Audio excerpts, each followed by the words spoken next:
El día 1 de enero del 2024, cuando el mundo celebraba el comienzo de un nuevo año.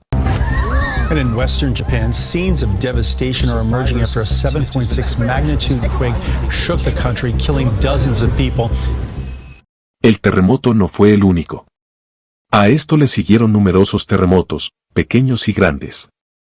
En total, se produjeron más de 155 terremotos en tan solo un día. Debido a esto, olas del mar de aproximadamente 1 metro de altura azotaron la costa occidental de Japón. La Agencia Meteorológica de Japón también había emitido una alerta de tsunami importante. Aunque esta advertencia fue rebajada más tarde, el terremoto en sí causó daños sustanciales. Decenas de edificios quedaron completamente destruidos. Se cortó la electricidad en miles de casas. Algunos lugares quedaron envueltos en llamas. Y hasta el 2 de enero, 55 personas han sido declaradas muertas. El primer ministro japonés, Fumio Kishida, dice que esta situación es una batalla contra el tiempo. Las operaciones de rescate están en marcha, y se están haciendo esfuerzos para salvar a las personas atrapadas. Pero el 2 de enero se produjo otro lamentable incidente en este país. Un avión de Japan Airlines se estrelló con un avión de la Guardia Costera de Japón en el aeropuerto de Tokio. Posteriormente, ambos aviones se incendiaron. A Japan Airlines plane has caught fire at Tokyo's Haneda Airport and all runways at the airport have been closed. Este avión de la Guardia Costera de Japón se estaba preparando para ayudar a las personas afectadas por el terremoto. Afortunadamente, todas las personas que iban en el otro avión fueron evacuadas sanas y salvas. Pero 5 de cada 6 tripulantes del avión de la Guardia Costera perdieron la vida. El capitán del avión, de 29 años, fue el único que pudo sobrevivir. El Ministerio de Infraestructura explicó que la colisión provocó un enorme incendio en la aeronave oficial. El piloto logró salir, se encuentra hospitalizado. Las pistas del aeropuerto de Haneda ya reabrieron. Aquí surgen dos grandes preguntas. Primero, ¿por qué hay tantos terremotos y tsunamis en Japón? En segundo lugar, ¿cómo afronta Japón estos desastres? Porque si un terremoto de la misma magnitud hubiera golpeado a cualquier otro país, quizás miles de personas habrían perdido la vida. El número de muertos en Japón son inferior a 100 hasta el momento. ¿Cómo se protege Japón contra tales circunstancias? Entendamos esto en este video. El terremoto que acaba de azotar Japón se llama Terremoto del Mar de Japón de 2024 o Terremoto de la Península de Noto. Puedes ver su ubicación exacta en este mapa en la pantalla. Hay una región llamada Península de Noto en Japón.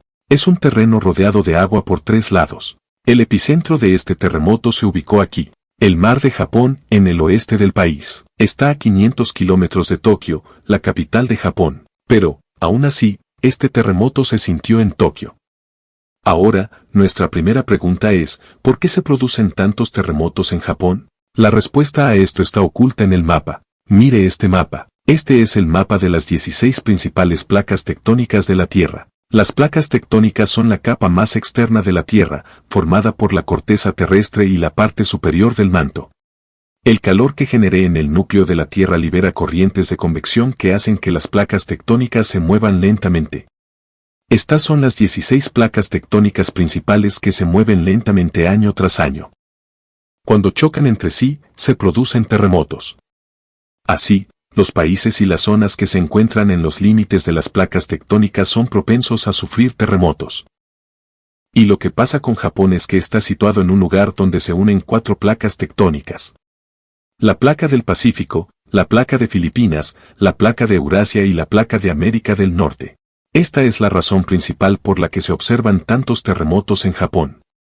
Entre ellas destaca un poco la placa del Pacífico, ya que tiene la mayor cantidad de actividad tectónica. Así, el límite de la placa del Pacífico se conoce como Anillo de Fuego del Pacífico, porque esto provoca el mayor número de terremotos en el mundo, así como el mayor número de volcanes. Hasta cierto punto, esto también se aplica a las demás placas. Y los países situados en sus fronteras son testigos de una mayor frecuencia de terremotos. Por ejemplo, si ves el límite norte de la India, el límite entre las placas india y euroasiática, que pasa por Nepal, en medio de las montañas del Himalaya, esto provoca terremotos devastadores en Nepal. Los terremotos en el norte de la India, en Delhi y sus alrededores tienen en la mayoría de los casos su epicentro entre estas dos placas. Compare esto con regiones como Australia, Rusia o Europa, donde rara vez se ve ningún terremoto. ¿Cuándo fue la última vez que oíste hablar de un terrible terremoto en Australia? No es que no haya habido ningún terremoto en Australia, pero las regiones que se encuentran en el medio de las placas tectónicas sufren terremotos con menor frecuencia. Y cuando ocurren terremotos, no son tan devastadores. Y la razón detrás de esto es que estas placas tectónicas principales están formadas por placas tectónicas menores. Y, a veces, la colisión entre las principales placas tectónicas se puede sentir incluso en el centro de la placa. Pero dependiendo de la forma en que estas placas tectónicas principales choquen entre sí, se pueden formar varios tipos de límites. Como el límite convergente, cuando una placa choca y se desliza debajo de la otra, o límite divergente, donde ambas plataformas se alejan entre sí, o transformar el límite, cuando ambas placas se mueven paralelas entre sí. Entre ellos, los terremotos más peligrosos ocurren cuando se forman fronteras convergentes o transformantes. Y el límite de la placa del Pacífico es un límite convergente. Tiene un subtipo específico conocido como zona de subducción. En la zona de subducción se producen los terremotos más potentes porque en este tipo de colisiones, cuando una placa choca con otra, pasa justo debajo de la otra sumergiéndose en el manto. Y cuando esto sucede, como se puede ver en el diagrama, se forma una profunda cavidad o agujero bajo el mar en los límites de las dos placas, que se llama trinchera. Estas trincheras submarinas suelen ser el punto más profundo del océano. Pueden tener entre 3 y 4 kilómetros de profundidad que el fondo marino circundante. El punto más profundo de la Tierra bajo el agua conocido como la Fosa de las Marianas. Esta trinchera tiene 10,9 kilómetros de profundidad. En Mariana Trench, el punto Challenger Deep, es el punto más profundo de cualquier océano y de la Tierra. Habrías oído hablar mucho de ello. Quizás no sepas que hay una profunda trinchera en el este de Japón, conocida como la Fosa de Japón. La profundidad de esta trinchera del tiempo es de 8,4 kilómetros. Hay muy pocos países en el mundo que se encuentren tan cerca de un mar tan profundo. Mira este mapa. Este mapa te muestra la profundidad del mar en diferentes partes del mundo. Cuanto más claro es el color, menos profundo es el océano. Y cuanto más oscuro es el color, más profundo es el océano. Mire alrededor de la mayoría de los países. Las costas indias, las costas africanas y las costas sudamericanas se muestran en color claro, pero miremos más cerca Japón. En el lado derecho de Japón hay una enorme zona oscura. Esta es la fosa de Japón. Y a través de él cruza, Anillo de Fuego, el Anillo de Fuego del Pacífico. Debido al movimiento de la placa tectónica se provocan terremotos tan terribles, aquí el mar es tan profundo, aquí se encuentra la mayor cantidad de volcanes, y debido a esto, la zona que sufre la mayor cantidad de tsunamis. La costa de Japón está muy cerca de esta fosa, lo que significa que las olas del tsunami tienen que recorrer una distancia corta y no hay tiempo suficiente para emitir avisos. Por esta razón, Japón corre el mayor riesgo de sufrir tsunamis. De hecho, la palabra tsunami se deriva del japonés.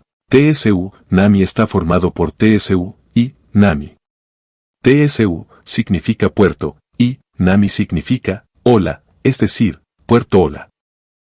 Como hubo tantos tsunamis en Japón, cuando la noticia del tsunami japonés se extendió por todo el mundo, la palabra tsunami se hizo popular y la gente comenzó a usarla desde entonces. Aproximadamente el 90% de los terremotos del mundo ocurren en este anillo de fuego del Pacífico. Y aquí también se encuentran aproximadamente el 75% de los volcanes activos. Dado que la geografía de esta zona es tal, históricamente Japón siempre ha estado en una zona de peligro. Pero tal vez sea por eso que Japón ha estado a la vanguardia en el control de los daños causados por terremotos y tsunamis. ¿Qué hace Japón exactamente? Los edificios construidos en Japón deben cumplir estrictas normas de protección contra terremotos. Hay 3 estándares. El más bajo es el estándar, Taishin. El requisito exige el espesor mínimo de los pilares, muros y vigas de los edificios. De modo que si un terremoto se sacude el edificio podrá resistirlo. El segundo es el estándar, Seishin, lo cual se recomienda para edificios altos, donde se requiere instalar amortiguadores para absorber la energía del sismo. Necesitan colocar grandes esteras de goma gruesas debajo de los cimientos del edificio. Estas alfombras de goma absorben muy bien las vibraciones de los terremotos. Pero existe una tercera norma, que es aún más estricta. El estándar más avanzado es el estándar Mensim. En este, toda la estructura del edificio queda aislada del terreno. Se instalan capas de plomo, acero y caucho para que el edificio se mueva independientemente del suelo. Incluso si el suelo tiembla, el edificio puede volver a ser estable. Esta icónica torre Skytree en la ciudad de Tokio se construyó utilizando el mismo estándar. Este es uno de los edificios más resistentes a los terremotos de la ciudad. Cuando el terrible terremoto de Tohoku azotó Japón en 2011, la magnitud de ese terremoto fue 9,0. Este edificio ni siquiera sufrió un rasguño. Por otro lado, Japón ha adoptado muchas estrategias para protegerse contra los tsunamis, aunque no han tenido tanto éxito como las que protegen a Japón contra los terremotos. Han construido bosques controlados por tsunamis para detener la fuerza de los tsunamis. Han construido diques costeros que tienen este aspecto. Estos diques son muy costosos de construir, pero pueden reducir exitosamente el impacto de los tsunamis. Además, se construyen torres de evacuación de tsunamis. En zonas con alto riesgo de tsunami y con una población importante, como la gente no tiene mucho tiempo para evacuar, se les dice que se refugien en estas torres, ubicadas en un punto alto, para protegerse de los tsunamis. Han mejorado sus sistemas de alerta. Regularmente se realizan simulacros de evacuación para ayudar a los lugareños a comprender lo que deben hacer en caso de un tsunami. Y cómo prepararse para las operaciones de rescate. Y, por último, han construido muros cerca del mar, llamado paredes del mar. Japón tiene una costa de 22.000 millas de largo, el 40% de la cual está rodeada por estos diques de hormigón. Pero, lamentablemente, estos muros no siempre son eficaces. Como sucedió en 2011. Mira este video. El terremoto que provocó este tsunami fue el terremoto más poderoso en la historia de Japón. Este tsunami también provocó el desastre nuclear de Fukushima. Los reactores nucleares resultaron dañados, lo que provocó fugas de radiación que se extendieron por el Océano Pacífico. El terremoto y el tsunami de 2011 fueron los más devastadores en la historia de Japón. Alrededor de 20.000 personas perdieron la vida en él. Después de esto, su gobierno hizo que sus normas fueran más estrictas. Afortunadamente, el desastre de este año no resultó ser tan peligroso y fatal. Si este video le resultó informativo, puede suscribirse a mi canal y presionar el icono de campana para ver más videos. Muchas gracias.